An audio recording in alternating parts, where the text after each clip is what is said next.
برتر تہذیب کی غلامی کے احساس میں سیکھی جاتی ہے۔ چنانچہ زبان کے ساتھ مغربی تہذیب اپنے بیشتر لوازمات سمیت در آئی تھی۔ سلام کی جگہ ہیلو ہائے، لباس میں جینز شرٹ، انگریزی میوزک اور فلمیں وغیرہ زندگی کا لازمہ تھے۔ تاہم عاصمہ خاندانی طور پر نو دولتی پس منظر کی نہیں بلکہ خاندانی رئیس تھی، اس لیے کم از کم ظاہر کی حد تک ایک درجے کی تہذیب و شرافت، بڑوں کا ادب لحاظ اور رکھ رکھاؤ پایا جاتا تھا۔ اسی لیے میں نے اس دوستی کو گوارا کر لیا تھا کہ شاید لیلا کی صحبت سے عاصمہ بہتر ہو جائے۔ لیلا سے اس کی دوستی کالج کے زمانے میں ہوئی۔ معلوم نہیں دونوں کے مزاج اور کیمسٹری میں کیا چیز مشترک تھی کہ پس منظر کے اعتبار سے کافی مختلف ہونے کے باوجود کالج کی رفاقت عمر بھر کی دوستی میں بدل گئی۔ مگر بدقسمتی سے اس دوستی میں عاصمہ نے لیلا کا اثر کم قبول کیا اور لیلا نے اس کا اثر زیادہ قبول کر لیا۔ لیلا میری بیٹی ضرور تھی مگر بدقسمتی سے وہ میری جیسی نہ بن سکی۔ مجھ سے زیادہ وہ اپنے سب سے بڑے بھائی جمشید کی لاڈلی تھی، وہی بھائی جو میرا پہلوٹی کا بیٹا تھا اور اسی کی طرح میدان حشر میں کہیں بھٹک رہا تھا۔ ایک طرف بڑے بھائی کا لاڈ پیار اور دوسری طرف عاصمہ کی دوستی۔ یہ عاصمہ اکلوتی ہونے کے ناطے خود والدین کی لاڈلی اور ناز و نعم میں پلی بڑی تھی۔ نتیجہ یہ نکلا کہ آج حشر کی اس خواری میں سے اسے اپنا حصہ وصول کرنا پڑ رہا تھا۔ میرے زمانے کی بیشتر اولادوں کو ان کے والدین کے لاڈ پیار نے برباد کر کے رکھ دیا تھا۔ اولاد ہر دور میں والدین کو محبوب رہی ہے۔ میرے زمانے میں یہ عجیب سانحہ رونما ہوا تھا کہ ماں باپ اپنے بچوں کے عشق میں اس طرح گرفتار ہوئے کہ خود ان کے کھلونے بن گئے۔ شاید یہ کم بچوں کا اثر تھا۔ پہلے ہر گھر میں 8-10 بچے ہوتے تھے، اس لیے والدین ایک حد سے زیادہ بچوں پر توجہ نہیں دیتے تھے۔ مگر میرے زمانے میں والدین کے 2-3 ہی بچے ہوتے تھے اور ان کی زندگی کا واحد مقصد یہی بن گیا تھا کہ اولاد کے لیے سارے جہاں کی خوشیاں سمیٹ کر لاتے۔ وہ ان کے ناز نخرے اٹھاتے، ان کی تربیت کے لیے ان پر سختی کرنے کو برا سمجھتے، ان کی ہر خواہش پوری کرنے کو اپنا مقصد بنا لیتے، ان کو بہترین تعلیم دلوانے کے لیے اپنا سب کچھ لٹا دیتے، یہاں تک کہ ان کے بہتر مستقبل کی خاطر ان کو دوسرے ملکوں میں تعلیم کے لیے بھیج دیتے، اور آخرکار یہ بچے بوڑھے والدین کو چھوڑ کر ترقی یافتہ ممالک میں سیٹ ہو جاتے۔ یہ نہ بھی ہو تب بھی نئی زندگی میں ماں باپ کا کردار بہت محدود تھا، لیکن ماں باپ اس سب کے باوجود بہت خوش تھے۔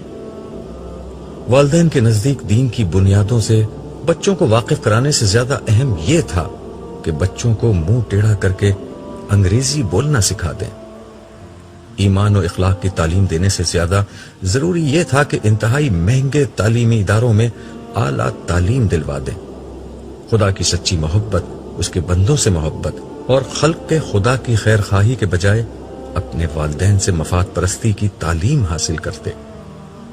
بچوں کو خاندان کے بزرگوں کے بجائے ٹی وی کی تربیت گاہ کے حوالے کیا جاتا، جہاں تہذیب و شرافت اور اخلاق و شائستگی کے بجائے خواہش پرستی اور مادیت پسندی کا ایک نیا سبق ہر روز پڑھایا جاتا۔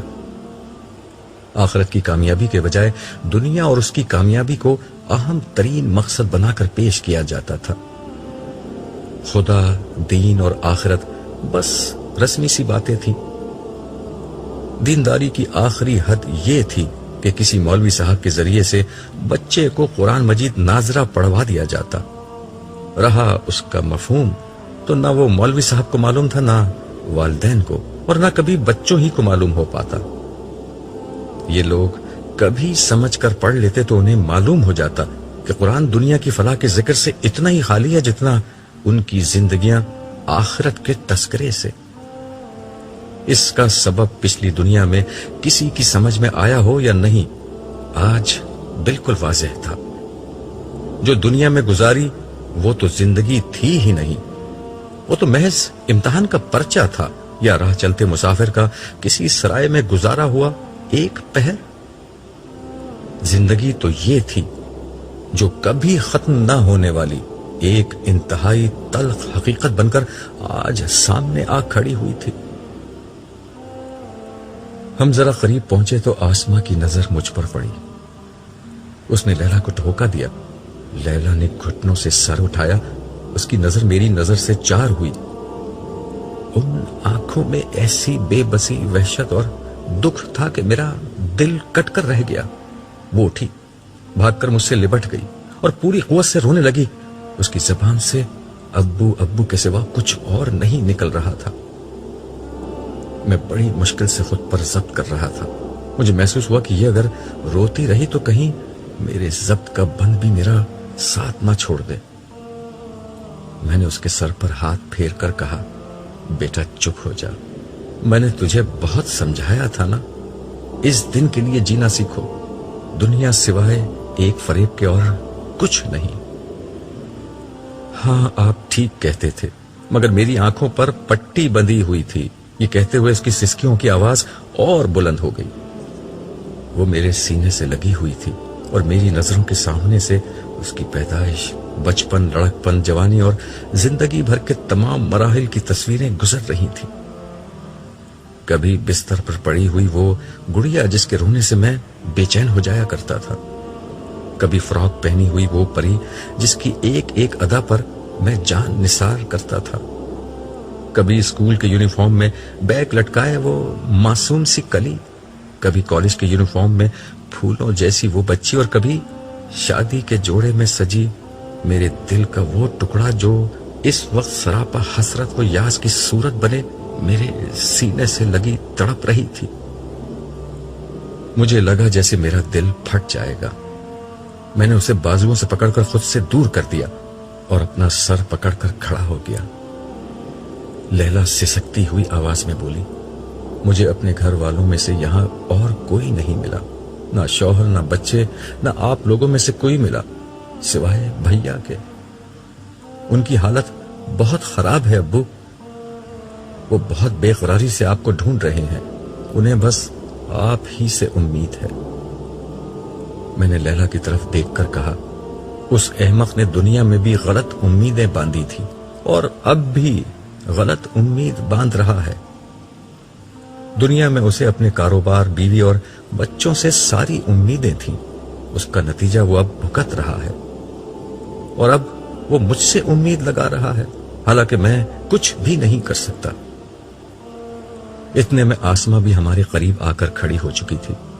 میری آخری بات سن کر وہ بولی، انکل مجھے تو ساری امید آپ سے تھی، لیکن اب آپ بھی نا امید کر رہے ہیں۔ تمہیں یاد ہے آسما، جب تم لیلا کے ساتھ پہلی دفعہ میرے گھر آئی تھی تو میں نے تم سے کیا کہا تھا؟ مجھے یاد ہے ابو، آپ نے اس سے کیا کہا تھا؟ آسما کی جگہ لیلا نے جواب دیا۔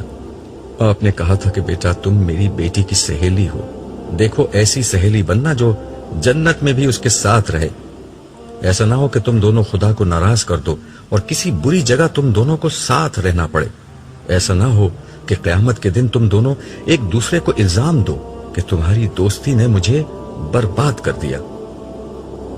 آخری جملہ کہتے ہوئے لیلا پھر رونے لگی، اس کے ساتھ آسما بھی سسکیاں بھرنے لگی۔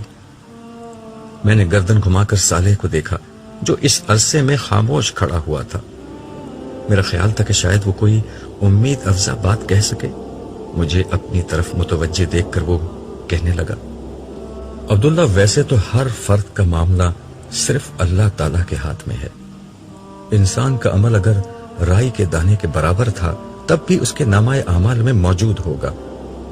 ہر عمل کو آج پرکھا جائے گا، نیت، اسباب، محرکات، حالات، عمل اور اس کے نتائج، ایک ایک چیز کی جانچ ہوگی۔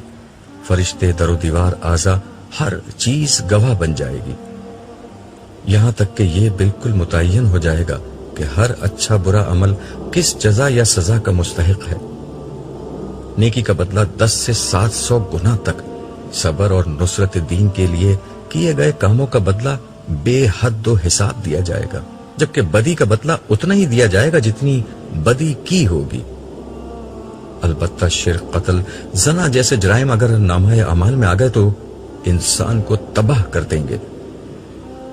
جبکہ مال یتیم کھانا، وراثت کا مال ہڑپ کرنا، تہمت لگانا وغیرہ جرائم اتنے خطرناک ہیں کہ ساری نیکیوں کو کھا کر انسان کو جہنم میں پہنچا سکتے ہیں۔ یہ سزا جزا کے عمومی ضابطے ہیں، ان کی بنیاد پر اللہ تعالیٰ عدل کے ساتھ فیصلہ کریں گے، اور یقین رکھو کہ کسی پر رائی کے دانے کے برابر ظلم نہیں ہوگا۔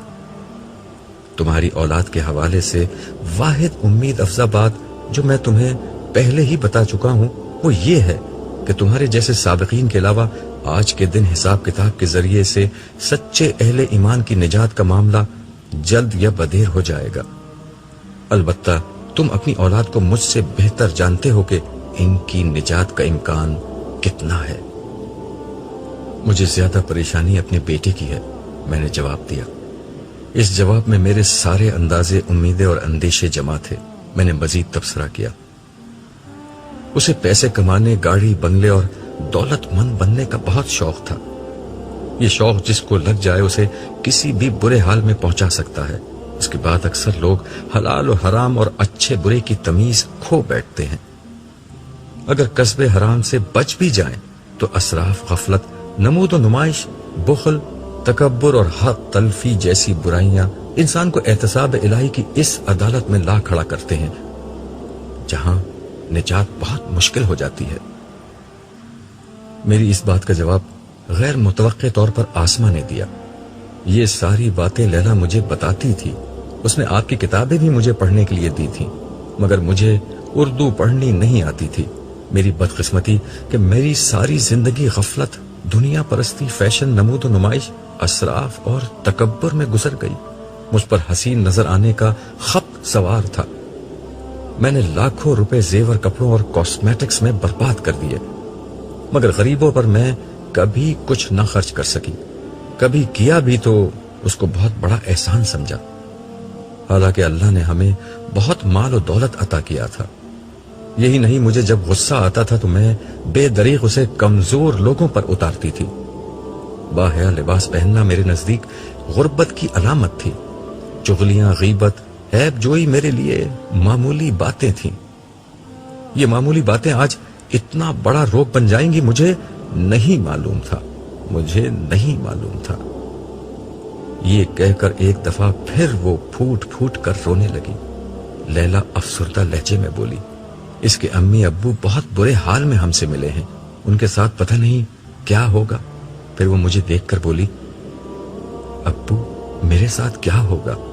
یہ کہتے ہوئے اس کی آنکھوں سے آنسو جاری تھے۔ بیٹا انتظار کرو، امید یہ ہے کہ اب زیادہ دیر نہ گزرے گی کہ حساب کتاب شروع ہو جائے گا۔ اس وقت مجھے اللہ کی رحمت سے امید ہے کہ اتنی سختی اٹھانے کے بعد وہ تمہارے وہ گناہ معاف کر دے گا جو تم نے دنیا میں معمولی سمجھ کر کیے تھے۔ کاش ابو میں آپ کا راستہ اختیار کر لیتی۔ آپ نے مجھے بہت سمجھایا تھا کہ ایمان زبان سے کلمہ پڑھ لینے کا نام نہیں، خدا کی ہستی کو اپنی زندگی بنا لینے کا نام ہے۔ رسمی عبادت خدا کو مطلوب نہیں، اسے قلب کی دینداری چاہیے، اسے چند بے روح سجدوں کی ضرورت نہیں، ایک سچا خدا پرست بندہ چاہیے۔ ایمان میری زندگی میں تو تھا، مگر وہ میری شخصیت کا احاطہ نہ کر سکا۔ میں نے آپ کے کہنے سے نمازیں تو پڑھی، مگر خدا کی یاد میری زندگی نہیں بن سکی۔ میں نے روزے تو رکھے، مگر مجھ میں سچا تقوی پیدا نہیں ہو سکا۔ زیادہ سے زیادہ مجھے 50 برس وہ سب کرنا پڑتا۔ یہاں تو صدیاں گزر گئی ہیں اس گرمی اور سختی میں پریشان گھومتے گھومتے۔ لیلا کی بات سن کر آسماں نے اس کے کندھے پر ہاتھ رکھ کر سسکتے ہوئے کہا، بہن تم مجھ سے تو بہتر ہو، میں نے تو زندگی میں نماز روزہ کچھ نہیں کیا، اخلاقی گناہ، نمود و نمائش، اسراف، تکبر اور حق تلفی وغیرہ اس کے علاوہ ہیں۔ میرا کیا ہوگا؟ مجھے تو سوائے جہنم کے کوئی انجام نظر نہیں آتا۔ یہ کہہ کر وہ چیخ چیخ کر رونے لگی۔ ان دونوں کی باتوں سے میرا دل کٹ رہا تھا۔ مجھ میں اب مزید ان کے ساتھ رہنے کی ہمت نہیں رہی تھی۔ صالح کو میری حالت کا اندازہ ہو چکا تھا۔ اس نے ان دونوں سے مخاطب ہو کر کہا، عبداللہ کو اب یہاں سے رخصت ہونا ہوگا، آپ دونوں یہاں بیٹھ کر اللہ تعالیٰ کے فیصلے کا انتظار کیجئے۔